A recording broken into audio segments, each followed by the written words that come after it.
सुबह की बड़ी खबर में मैं आपका स्वागत करता हूं। मेरा नाम है आदित्य झा और आप देख रहे हैं एनडीटीवी राजस्थान। तो पहली बड़ी खबर से शुरुआत करते हैं। देखिए, चीता कॉरिडोर पर बैठक आज हुई है और धौलपुर से रावत भाटा तक 400 किलोमीटर तक का लैंडस्केप ये होने वाला है।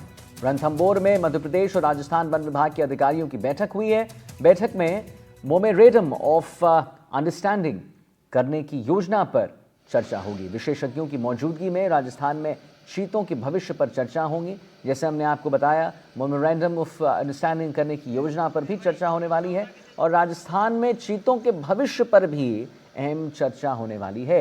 एक्सपर्ट कमेटी के गठन पर चर्चाएं होंगी। मध्य प्रदेश और राजस्थान के वन अधिकारी अपना पन रखने वाले हैं। सोमू आनंद ज्यादा जानकारी के साथ जुड़ रहे हैं। सोमू, चीता कॉरिडोर पर आज एक अहम बैठक देखने को मिल सकता है।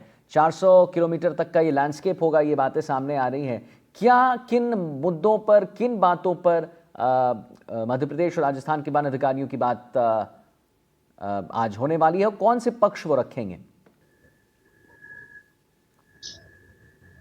बिल्कुल, देखिए, राजस्थान सरकार ने बजट के दौरान यह घोषणा की थी कि वो चीता लैंडस्केप जो है, चीता कॉरिडोर जो है बनाने की योजना पर विचार कर रहा है। उसके बाद से 2 बार मध्य प्रदेश और राजस्थान के वन विभाग के अधिकारियों की बैठक हो चुकी है, लेकिन दोनों ही बैठक बेनतीजा रही है।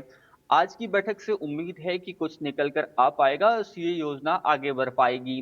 दरअसल विचार इस बात पर होगा कि अगर राजस्थान में चीता लाए जाते हैं, कॉरिडोर बनता है, तो उससे क्या चीता किस तरह से सुरक्षित रहेंगे, उसके साथ-साथ जो दूसरे वन्य जीव हैं, वो किस तरह से सुरक्षित रहेंगे, इन सभी बिंदुओं पर प्रमुख रूप से चर्चा होगी और इसलिए दोनों राज्यों के वन विभाग के अधिकारी, जो राष्ट्रीय उद्यान है कूनो में, वहाँ से जुड़े हुए जो एक्सपर्ट्स हैं, वे तमाम लोग आज फिर से बैठक में रहेंगे और इस बात पर चर्चा की जाएगी, क्योंकि 400 किलोमीटर का ये जो कॉरिडोर बनाने की बात हो रही है, उसमें मध्य प्रदेश का हिस्सा, राजस्थान का हिस्सा दोनों शामिल है, इसलिए दोनों के अधिकारी जो है वो बातचीत में लगे हुए हैं।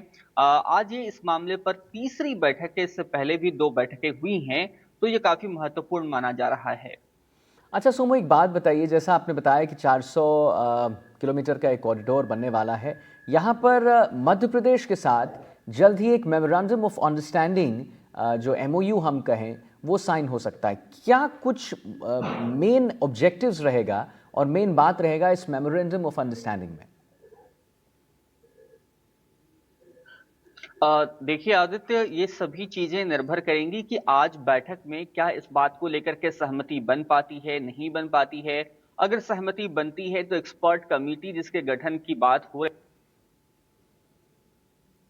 सुझाव देती है, कमेटी क्या कुछ कहना चाहती है, क्योंकि सबसे प्रमुख जो चिंता है दोनों राज्यों के वन विभाग के अधिकारियों की, कि अगर इस इलाके में भी जो कॉरिडोर बन रहा है वहां पर अगर चीता लाए जाते हैं तो उनका भविष्य क्या है, उनका जीवन कैसे बीतेगा और उसके साथ साथ उनकी वजह से जो दूसरे वन्य जीव उस कॉरिडोर के हिस्से में आएंगे उन पर क्या असर पड़ेगा। तो सबसे पहले तो एक्सपर्ट कमेटी को इसका मूल्यांकन करना है और इसी के आधार पर आगे एमओयू जो है वो होगा और तभी ये साफ हो पाएगा कि एमओयू ठीक है चाहते सोमू, हैं। बहुत बहुत धन्यवाद। सही कहा आपने कि अगर चीतों को छोड़ा जाता है तो उसके भोजन से लेकर अन्य वन्य जीवों पर इसका क्या असर पड़ेगा, वो एक बहुत बड़ा चर्चा का